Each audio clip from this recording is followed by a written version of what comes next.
Bonjour à tous les passionnés de cinéma, je suis enchantée de vous retrouver sur ma chaîne CinéVibe, où je partage avec vous les dernières actualités sur les films à venir et ceux déjà sortis.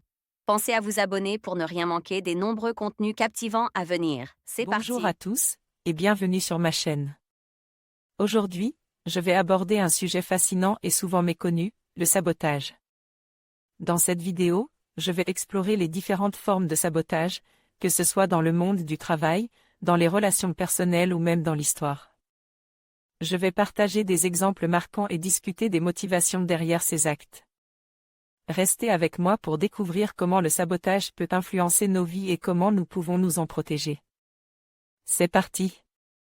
Tandem titre original, How to Blow Up a Pipeline. Date de sortie, 26 juillet 2023. Durée, 1h44. Site officiel. Synopsis du film. Tout à tour marque à vie par une action injuste de la part des entreprises américaines les plus polluantes, 8 jeunes individus décident de mettre leurs forces en commun pour faire sauter un oléoduc à 2 endroits clés de l'ouest du Texas. Au fil de leur action sont évoquées les raisons qui les ont fait basculer dans l'activisme écologiste radical, mais aussi les non-dits qui se dissimulent au sein du groupe. Tandem Film. Découvrir ce film en salle était de l'ordre de l'urgence plus que de l'obligation.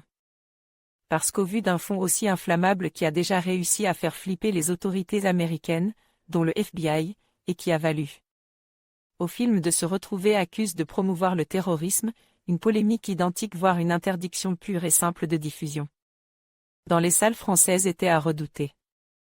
Son propos ultra-offensif allait-il valoir à l'éco-thriller, sabotage, de subir le même sort que l'Organisation des soulèvements de la Terre, récemment dissoute par notre gouvernement?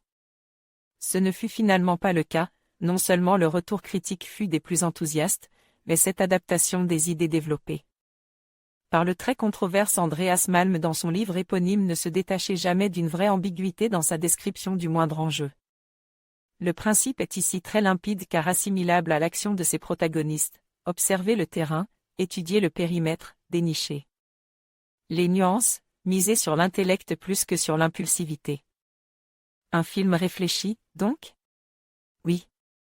Loin de vouloir inviter son audience à s'investir dans des actions radicales en faveur de la sauvegarde de la planète et du respect des victimes des entreprises polluantes, Daniel Goldabé et son équipe de scénaristes-producteurs, dont Ariela Barré, ici également actrice principale, vise surtout à allumer la mèche d'un activisme retors.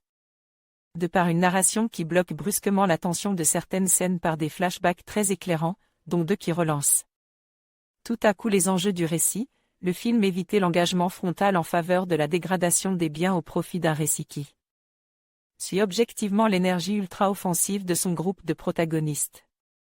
Des protagonistes très variés et variables, pas forcément militants à la base, tantôt détruits par la vie, tantôt rongés par la pression sociale, que le récit s'efforce de creuser le plus possible, histoire de dénicher la légitimité du motif de leur engagement radical.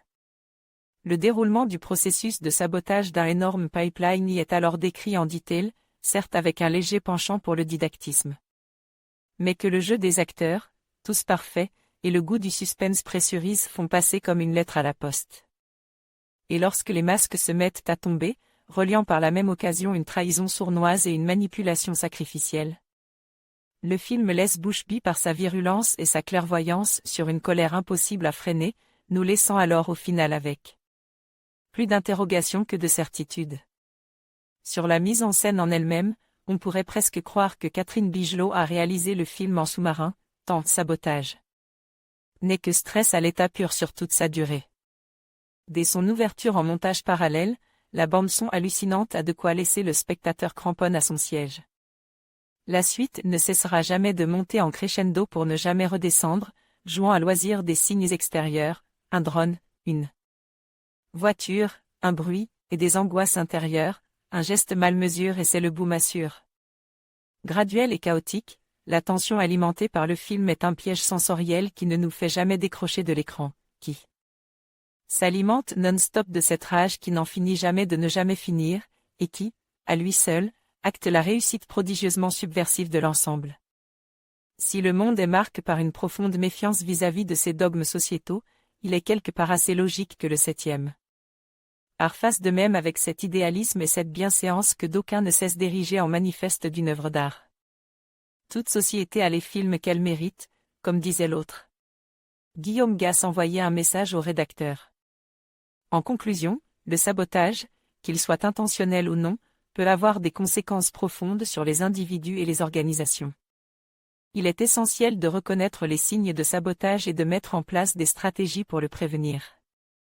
En cultivant un environnement de confiance et de communication ouverte, nous pouvons réduire les risques et favoriser la collaboration.